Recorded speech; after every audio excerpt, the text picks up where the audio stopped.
হিরণ চ্যাটার্জিকে খড়গসভা বিধানসভা নির্বাচন কেন্দ্রে কোনো নাম রাখা হয়নি। মানে বলা চলে টিকিট পায়নি হয়তো। তো হিরণ চ্যাটার্জিকে নিয়ে কত বিতর্ক যে সে মানে আহ, একজন মেয়ের বয়সে মেয়েকে নাকি বিয়ে করেছে ঋতিকা গিরি নামে একজনকে। তো সেটা নিয়ে অনিন্দিতা, তার ওয়াইফ এবং মেয়ে থানায় দ্বারস্থ হয়েছিল এবং অনেক জলঘোলা হয়েছে। হিরণ চ্যাটার্জি সে নিয়ে মুখ তো খোলেনি কখনো। তবে এবারে বিধানসভা নির্বাচনে প্রার্থী তালিকা প্রকাশের পর নতুন করে বিতর্কে অভিনেতা ও বিজেপি নেতা হিরণ চ্যাটার্জি, মানে খড়গপুর সদর কেন্দ্রে তার নাম না থাকায় রাজনৈতিক মহলে বেশ জোর চর্চা শুরু হয়েছে। আর এই পরিস্থিতিতে প্রতিক্রিয়া দিয়েছেন অভিনেতার স্ত্রী অনিন্দিতা চ্যাটার্জি। তিনি কি বলছেন, তিনি জানান যে এই সিদ্ধান্ত খড়গপুর মানুষের জন্য স্বস্তির খবর, কারণ একজন নেতার ব্যক্তিগত আচরণ মানুষের বিশ্বাসের উপর সরাসরি প্রভাব ফেলে। অনিন্দিতার অভিযোগ, সাম্প্রতিক সময়ে হিরণের ব্যক্তিগত জীবন নিয়ে যে বিতর্ক সামনে এসেছে তা শুধু পরিবারেই নয়, রাজনৈতিক ক্ষেত্রেও প্রভাব ফেলেছে। তার মতে একজন জনপ্রতিনিধির চরিত্র এবং সিদ্ধান্তই মানুষের আস্থা গড়ে তোলে, আর সেই জায়গায় প্রশ্ন উঠলে জনমানুষের নেতিবাচক প্রভাব পড়ে। উল্লেখ্য, বিজেপির প্রথম প্রার্থী তালিকায় খড়গপুর সদর আসনে দিলীপ ঘোষকে প্রার্থী করা হয়েছে তার জায়গায়। তো যার ফলে হিরণের রাজনৈতিক ভবিষ্যৎ নিয়ে জল্পনা আরও বাড়ছে এবং এই ঘটনার ব্যক্তিগত বিতর্ক রাজনৈতিক সংঘাত নতুন করে সামনে এসেছে। নির্বাচনের আগে তা বড় ইস্যু হয়ে উঠতে পারে বলে আহ, মনে করছেন পর্যবেক্ষকরা। তবে অনেকে মনে করছেন যে হিরণ চ্যাটার্জির সঙ্গে যা হয়েছে সেটা নাকি ঠিকই হয়েছে। হিরণ হোক বা কিরণমালা হোক, ব্যক্তিগত ইমেজ ঠিক না থাকলে নাকি রাজনৈতিক কোনো দলের পক্ষ থেকে তাকে প্রার্থী করা উচিত নয়। তবে এটা আবার যে বলছে তার পক্ষে যদি আমি বলি, অনেক রাজনৈতিক নেতা নেত্রীদেরই চরিত্র ভালো নয়, বা চরিত্রগত দিক থেকে বা সমাজগত দিক থেকেও তারা ভালো নয়। লুট করে, কত নানান রকম কেস আছে, সাধারণ মানুষের কথা ভাবে না, তারা এদিকে প্রার্থী। তো সেখানে হিরণ চ্যাটার্জি তো এমন কিছু করেছেন বলে অভিযোগও পাওয়া যায়নি। হয়তো তার কোনো প্রবলেম পরিস্থিতি চলছিল, সেটা সেই জানে। বা দেখো, তাদের ব্যক্তিগত জীবনের মধ্যে ঢোকাটা উচিত নয় কখনো। তো আহ, তবে আমার মতে বলে, এই যে সিনেমার ইন্ডাস্ট্রিতে ক্যারিয়ার করতে আসা মানুষরা, ব্যক্তিত্বরা, তাদেরকে যখন আমরা সিনেমা হিট করে সেলিব্রিটি বানিয়ে দিই, হিরো বানিয়ে দিই, তখন তারা সাধারণ মানুষদের কথাটা একবারও ভাবে না। সাধারণ মানুষ, আমাদের টলিউড ইন্ডাস্ট্রিতে বিশেষ করে যারা বাংলার মানুষরা, তারা কিন্তু কখনোই চায় না যে কোনো অভিনেতা অভিনেত্রীরা, বিশেষ করে প্রথম সারির দিকে যারা অভিনেতা অভিনেত্রী যাদেরকে মানুষ পছন্দ করেন, তারা কেউ কখনো রাজনীতিতে বা পলিটিক্সে, সে যে দলেই হোক না কেন, কখনোই যেন না যান। এটা মানুষের প্রত্যাশা, মানুষের চাওয়া। তো মানুষের আশীর্বাদটাকে তারা কি এতটাই ঠুনকো বলে মনে করে? আমি এখানে হিরণ চ্যাটার্জির কথা বলছি না। হিরণ চ্যাটার্জির সিনেমা, লাস্টের সিনেমার সেভাবে চান্স আর লাস্টে পাচ্ছিল না, তাকে কেউ সেভাবে ব্যবহার করছিল না, সেটা আমি জানি না কেন। তবে হিরণ চ্যাটার্জি হয়তো আরও নিজেকে কোনোভাবে প্রস্তুত করে সময় নিয়ে নিজেকে নিয়ে ভাবতে পারতো, রাজনৈতিক ক্যারিয়ারে না এসে।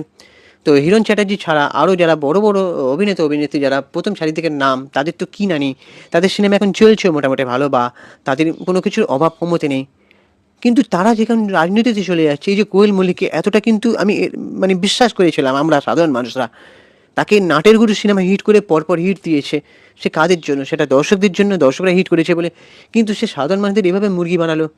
মানব সেবা, দেশ সেবা করা এত সহজ নয়। প্রতিদিন রোদে রোদে বেড়াতে হবে, প্রতিদিন মানুষের দরজায় দরজায় ঘুরতে হবে, কার কী সমস্যা, কী প্রবলেম। কারোর যদি বাড়ি না থাকে, পাকা বাড়ি তৈরি করে দিতে হবে। কারোর যদি জলের সমস্যা থাকে, জল এনে দিতে হবে। কারোর যদি ইলেকট্রিকের সমস্যা থাকে, ইলেকট্রিক। সেখানে যদি সরকারকে টাকা খরচা করতে হয় কোনো বিধায়ককে, তাও করতে হবে।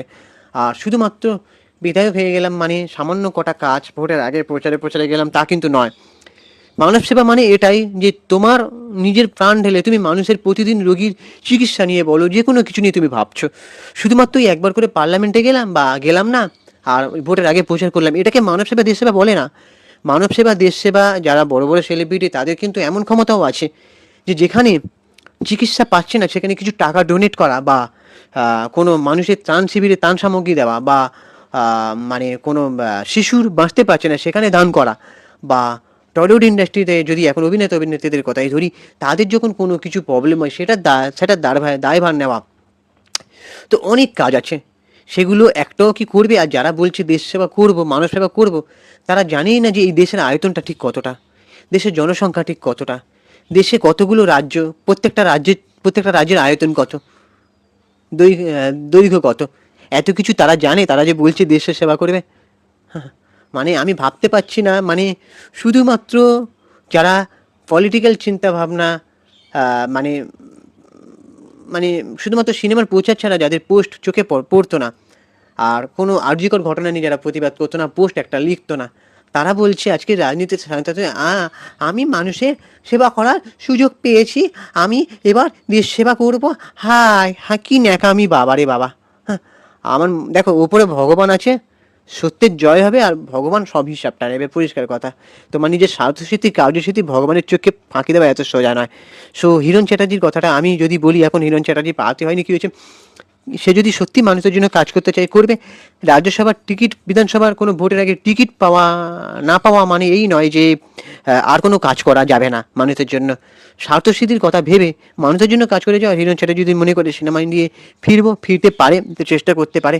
কিন্তু আমার মনে হয় না কোনো সিনে ব্যক্তিত্বদের রাজনীতিতে যাওয়া উচিত। সেটা প্রসেনজিৎ চ্যাটার্জি বলো, উত্তম কুমার বলো, জিদ্দা বলো, এরা অনেকেই করে দেখিয়েছেন, তারা কিন্তু যথেষ্ট উদাহরণ আছেন আমাদের ইন্ডাস্ট্রিতে।